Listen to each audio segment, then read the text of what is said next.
Gloria Estefan's hand stopped halfway to the microphone. The band was still playing. The intro was still running. Everything in the studio was still doing what it was supposed to be doing, except Gloria Estefan, who stood at the edge of the stage with one hand raised and her head tilted at the angle of someone who has heard something impossible and is trying to determine whether they heard it at all. Jimmy Fallon leaned forward in his chair. His face moved through three things in rapid succession: confusion, then disbelief, then something that had no name, and went completely still. He did not speak. He did not know how. 300 people watched Gloria Estefan stand at the edge of her own performance and listen to something no one else in the room could identify. It was a Monday night in March 2024. The Tonight Show starring Jimmy Fallon, Rockefeller Center, New York. Gloria Estefan had not performed on late-night television in more than 2 years, and the audience in Studio 6B understood what they had been given. She walked onto the stage with the directness and warmth of someone who has decided, after everything, that joy is the only honest response to being alive and on stage.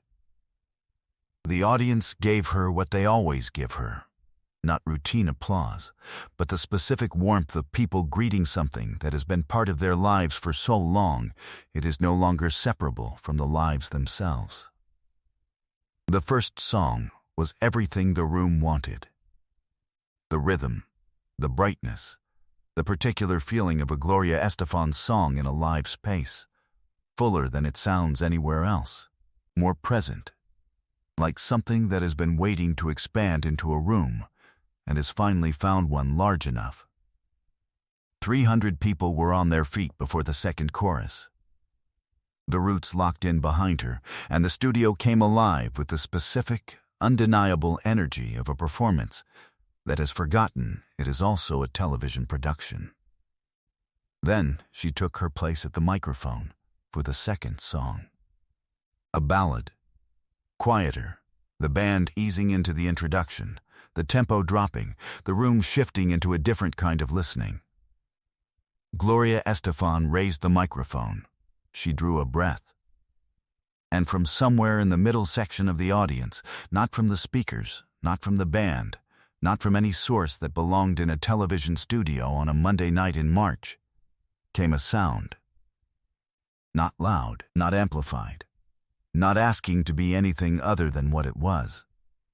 4 notes, high and slightly breathy, played on something small, the kind of instrument a child carries in a school bag, the kind of sound that belongs in a school hallway in 1972 rather than Studio 6B in 2024. 4 notes, repeated once. Then silence. The first 4 notes of a melody that had never been recorded, never been performed in public, never existed anywhere outside of 2 places: in Gloria Estefan's memory, and in the hands of whoever had just played them 30 feet away in the darkness. Gloria Estefan's hand stopped halfway to the microphone. It came back down slowly. Not dropping, lowering, with the deliberateness of a body responding to something the mind has not yet processed. She took 1 step toward the edge of the stage. She stopped. Her eyes moved across the audience, scanning, searching. The 4 notes did not come again. Jimmy Fallon said, quietly, "Gloria?" She did not answer. She was still listening. The entire studio froze. The band stopped. Not on a cue, not on a signal, because the room itself had issued the instruction and everyone in it followed it without needing to be told.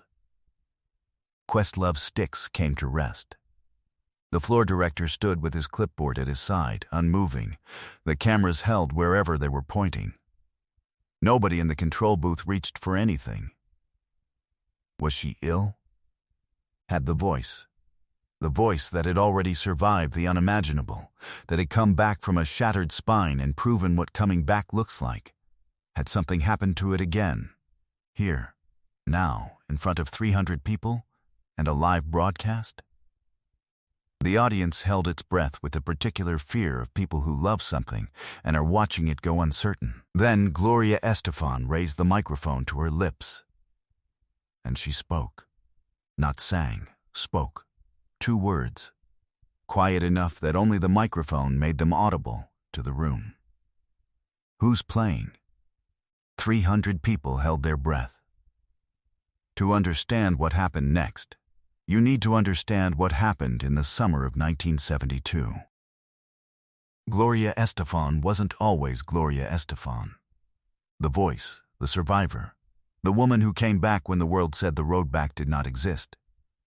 In the summer of 1972, Gloria Estefan was 14 years old, living in a small house in the Westchester neighborhood of Miami. The daughter of a Cuban exile who had served in the Bay of Pigs invasion and was now serving in the United States Army, largely absent. The weight of that absence settling into the house in the way of absences that nobody discusses directly. Her mother worked. Her younger sister was small. Gloria sang, privately, the way children sing when the music is for processing the world rather than presenting it. She had a plastic recorder. Pale green. The kind that came in school music kits, with a fingering chart on a folded paper insert that she had long since lost. She played it badly at first, then less badly, then well enough that she began inventing small melodies rather than playing the ones she'd been assigned. One of those melodies was 4 notes, simple, high, slightly mournful in a way she couldn't have named at 14, but that came from the same place everything that would eventually make her famous came from. She played it in her room, alone, for no one. The house next door belonged to the Perez family, also Cuban, also exile, also carrying the particular gravity of people who have been made to leave the place they are from and have not yet finished grieving it. They had a daughter named Marisol, who was 1 year older than Gloria, and who had moved into the neighborhood the previous spring. Gloria was aware of her. She had not yet spoken to her. Not from unfriendliness, from the specific caution of a girl who made music in private and was not yet certain whether that was something the world could be trusted with. One afternoon in July, Gloria was in the backyard with the recorder, playing the 4-note melody, repeating it, adjusting it by fractions, the way you adjust something when it is close to what you want, but not there yet. Marisol Perez appeared at the fence. She said, "I've been hearing that from my window, all week." Gloria stopped playing. Marisol said, "Don't stop. I like it." Gloria looked at her for a long moment. Then she played it again. They spent the rest of that afternoon at the fence, and then in the backyard, and then on the front steps when the light changed, which is how Miami friendships are built in summer, through accumulated afternoon hours and the particular ease of weeks with no fixed destination. Marisol had no musical training, no musical ambition, no technical language for what she was hearing. What she had was the honest, unqualified attention of a person who likes what she likes without needing to explain why. She said, "Play the 4-note one again." She said, "That one sounds like something real."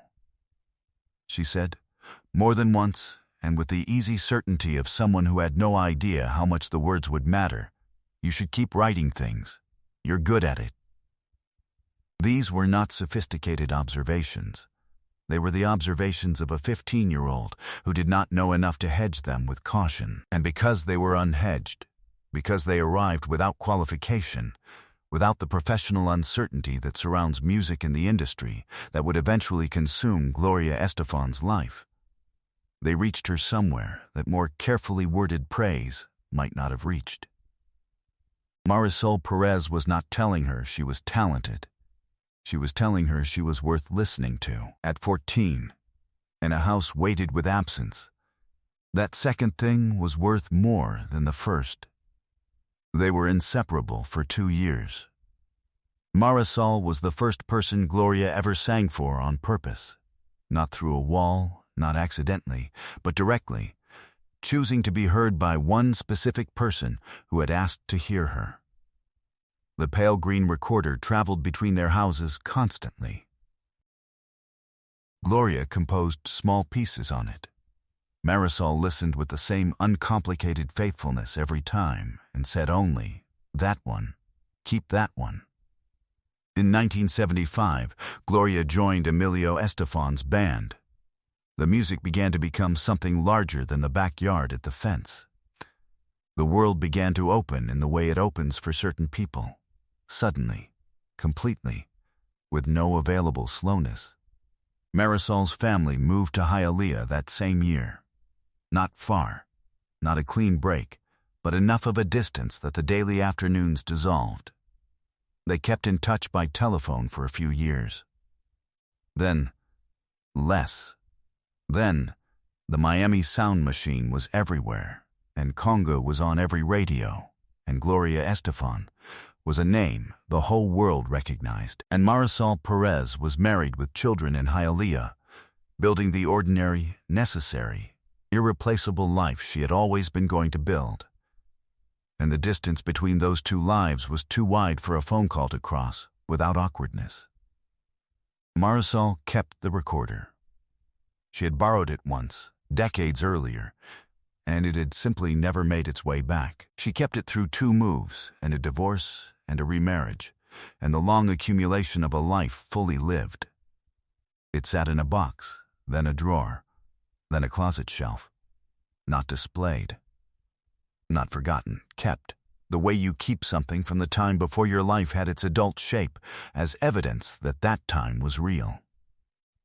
In December 2023, Marisol Perez was diagnosed with early-stage Parkinson's disease. The tremor was mild.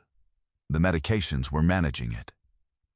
But the diagnosis had changed something in how she held the things she loved, more carefully, with more deliberate attention, as though the hands that were being slowly threatened had decided to make use of everything they still could. Her daughter had surprised her with Tonight Show tickets in February. Marisol had put the recorder in her bag the morning of the taping, the way she put it in her bag sometimes when she went places that mattered, not to play it, just to carry it. A talisman. Evidence of something. During the intro to the second song, the band had dropped to near quiet, a soft, spare introduction that left the studio unusually still for television. Marisol's hands had found the recorder in her bag. Her fingers had found the 4 notes. Not thinking, not deciding. Just playing, the way hands play things they have known for 50 years that no diagnosis has yet managed to take away. She had played 4 notes. She had played them once. She had not known that Gloria Estefan would hear her. She had not known that Gloria Estefan had spent months trying to find her. Behind the scenes, Gloria Estefan had made a decision that defied every producer's expectation. She had told The Tonight Show nothing about Marisol Perez, nothing about Westchester in 1972, nothing about the fence, nothing about the 4-note melody or the pale green recorder. She had arranged, through a quiet chain of contacts in Miami, an old neighbor, a mutual acquaintance from the Hialeah years, for 2 tickets to reach Marisol's daughter anonymously, billed as a fan promotion. She had told her own manager only this: "I need to know she's in the room. I don't need her to know why." She had been planning, at some point during the interview portion of the evening, to ask Jimmy Fallon if she could say something to someone in the audience. She had been planning to find Marisol's face and speak to her directly. She had planned it carefully. She had not planned for the recorder. She had not known that Marisol had kept it. She had not known it would be in her hands in this studio on this night. When the 4 notes came through the near silence of the intro, Gloria Estefan had not been expecting them. No one had been expecting them. They arrived outside every plan, the pure accident of a woman with Parkinson's hands finding the 4 notes that her fingers had never forgotten, in a room where the one person in the world who would recognize them happened to be standing 30 feet away. Back in the studio, 2 words still hanging in the air over a frozen audience. A hand rose slowly from the middle section. Marisol Perez raised her hand. She was 67 years old, wearing a red blouse she had pressed that morning, holding a pale green plastic recorder in the hand that was not raised. She looked toward the stage with the expression of someone who is not certain she should have done what she did, and is past the point where certainty is available. Gloria Estefan found her face. Something moved through her own face then, not a single expression but a sequence. The 3 stages arriving one after another the way stunned always arrives. First confusion, then disbelief, then the full weight of recognition, which landed and stayed. She said nothing for a long moment. She pressed one hand flat against her chest. Then she stepped down from the stage. She walked across the studio floor to the middle section, and the audience opened without being asked, row by row, the way space opens when something more important than seating arrangements is happening. She reached Marisol Perez, and she stood in front of her, and she looked at the pale green recorder in her hands. She said, her voice very quiet, "You kept it." Marisol said, "I always kept it." Gloria Estefan reached out and took the recorder from her, gently, with both hands, the way you take something that belongs to a period of your life you can never fully return to, and she looked at it. The pale green plastic, the worn finger holes, the small instrument of a 14-year-old girl in a backyard in Westchester who was not yet anyone the world had heard of, playing 4 notes for a neighbor at a fence. She said, "I wrote this for you. I didn't know that then.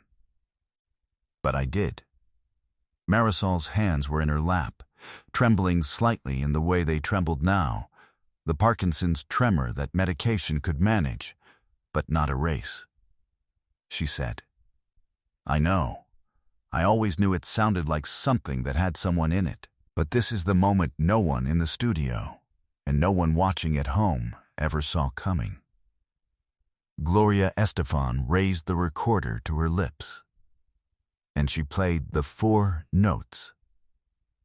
Right there, in the middle section of Studio 6B, standing in front of a 67-year-old woman from Hialeah, she played the 4 notes of the first melody she had ever written, on the instrument she had played them on in a backyard in 1972, for the first person who had ever told her to keep going. 4 notes. Simple, high, slightly mournful. And Marisol Perez began to cry. Not loudly. The way she had always done everything, quietly, fully, without performing it. Jimmy Fallon had not moved from behind his desk. He sat with both hands flat on the surface, and his face completely open, and the tears running without any attempt to contain them, moving through the 3 stages one final time. Confusion at what he was seeing, disbelief that it was real, and then recognition, full and settled. The recognition of someone who understands that what is happening in front of him is not television, has never been television, is something older and more essential than anything a studio can contain. Questlove set his sticks down so carefully that the studio did not hear them land. The cameraman on the floor had stopped moving. The producer at the monitor stood with both hands pressed flat against her mouth. 300 people rose, and the sound they made was not applause and not quite silence, but something between them. The held breath of a room that understood it was inside something and did not want to break it. The pale green recorder sits now on a shelf in Gloria Estefan's home in Miami. Not in a case. Not behind glass. On a shelf, within reach, beside a photograph her team took that night on a phone. Gloria Estefan and Marisol Perez in the middle section of Studio 6B. 2 Cuban women in their 60s. One of them crying, and one of them not quite. Both of them exactly where they were supposed to be. Marisol Perez still lives in Hialeah. The Parkinson's is progressing at the pace that Parkinson's progresses. Slowly, manageably, with the particular patience of a disease that takes things one fraction at a time. Her hands still carry the tremor. But her daughter has said that since the night in March, her mother holds herself differently. Lighter, somehow, as though something she had been carrying since 1975 was finally in the right hands. Gloria Estefan has not spoken publicly about that night in specific detail. She spoke about it once, in a brief remark to a journalist who asked about the March appearance. In words she did not explain further. She said, "The first person who hears your music, before the world, before the industry, before any of it, that person made everything possible. You owe them everything. Most people never get to pay it back." She paid it back with 4 notes on a pale green plastic recorder in front of 300 people who had come to watch television and instead watched something true. The first melody you ever write is the one that knows you before you know yourself. And the person who heard it is the reason you kept writing.